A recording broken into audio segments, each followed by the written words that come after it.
You know, guys, over the years, I've said many, many times there's more important things than winning and losing.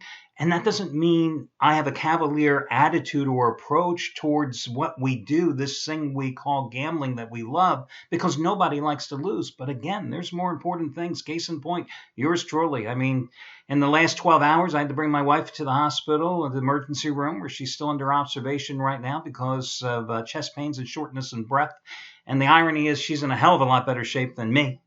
In a couple of hours, we've got to go to, if she's ready to go, to her lone surviving blood relative, her sister, who has stage 4 cancer and is incurable, to see about a clinical trial. And today's 5 years since my father passed away from a very rare form of cancer. So I don't know how your day's going, but it's been interesting for me so far. But again, this is the fun and games department. Listen. Nobody likes to lose, but this should be done for entertainment purposes. I've said this a zillion times over the years. This, to me, what we do, this gambling thing, is no different than going out and going on a date with a woman and spending $70 for dinner, spending another $40 at the movies, spending another $30 after that for a couple of drinks to end the night. It's entertainment. No different than going to a Sunday NFL game, which is going to cost you a couple $100 to get a great ticket, $50 to probably park in some cow pasture, and God knows how much you're going to spend in that flat beer in those cups. It's going to spill out as you're trying to walk around down that cramped row where everybody should be at the Jenny Craig convention, and you're trying to squeeze in and not spill your mustard and your beer in their laps. Again, fun and games is what we do. It's entertainment. And if you always adhere to my advice, the single most important thing I've ever said since I got in this business, and the thing that I learned personally myself, is you never bet more than you can afford to lose, because then you'll always avoid that financial abyss from which there is no escape. That's the bottom line. So if you have $500 earmarked for this weekend's action, and you got the round of 16 these 2 days coming up, you've got the round of 8 coming up over the weekend, well, guys, you've got $125 maximum that you can afford to wager, whether it's on one game or you're going to split it up among 3 games. That's your maximum each of these days. If you win on Thursday, you've got a little more for Friday. You recalculate. You win Thursday and Friday, you can recalculate and do even more if you want, or you can pocket the earnings. The choice is yours, but you've got to use money management. A lot of guys in this business talk about money management. It's like this mythical thing they went to MIT for. My God, it really is that simple. You do not bet more than you can afford to lose. End the story. So I have to apologize to you. The coupons, the promos, my analysis, a lot of stuff is behind today because, I'm running a little against the clock here trying to keep up. Let me get to your complimentary plays. You want to know what the promos are, go check out the homepage, be my guest. I can tell you that Steve Boonan's going to have another 100-dime play from that Cali Cartel. I think it's number 9 out of 10. It's going to be on the game, what was it, the Maryland-Kansas game, it might be on the Oklahoma-Texas A&M game. I don't know, guys. So once I find out myself and put it up on the homepage for a promo, you will know as well.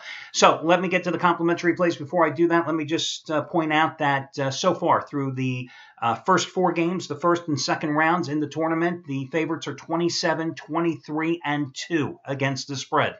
4-game advantage for the favorites. 11 pups have won outright.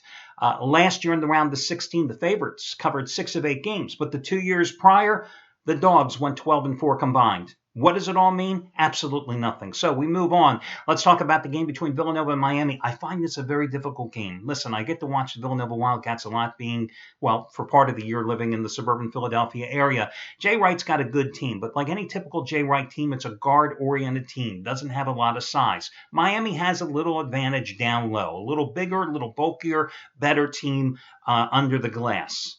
But the key in this game is that Miami has a veteran backcourt. They usually go 3-guard, sometimes 4-guard lineup.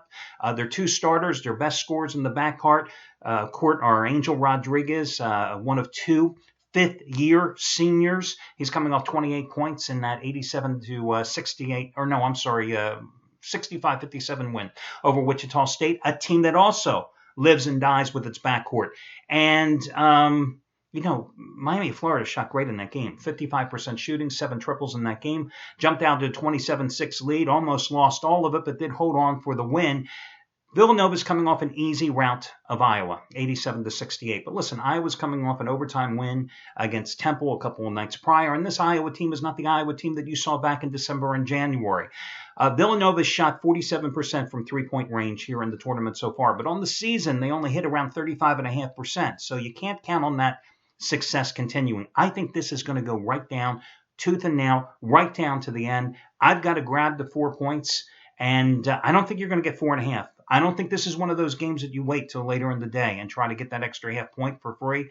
But this is one of those games, however, if you always heed my advice and have a couple of different sources, if you happen to be playing offshore or on the strip, if you have a couple of different sources, there are some sports books that you always pay more for favorites, usually another half point to a point.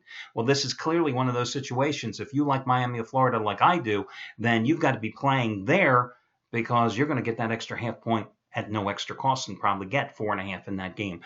Duke and Oregon, boy, damn tough game in this one out in Anaheim. Duke coming off the 71-64 win against Yale. They were up by 27 points at one stage in that game. You realize that, right? And they pretty much gave it all up because they got outscored in the second half, 39-23, needed a free throw with the closing seconds just to get the damn cover in that game. And why did they lose that lead? Because Yale went to a full court press. You don't think Oregon, Dana Altman's going to do the same? Remember, Oregon has better athletes than Yale. Oregon has more depth than Yale, and Oregon definitely has more depth than Duke. Yes, Duke has Grayson Allen coming off 29-point performance against Yale.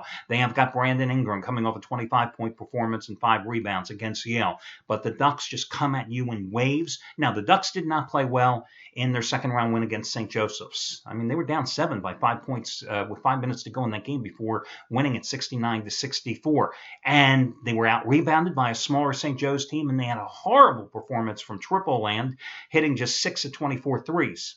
But that was their off night. They're playing in Anaheim. I think this is a huge advantage. I've got to go with Oregon and its superior depth laying the 3 points in this game. So Oregon would be your other complimentary play along with Miami of Florida. Of the two, I probably like Oregon a little more, but I like both of them equally. So best of luck to you, and I'll talk to you again tomorrow when we do this one more time.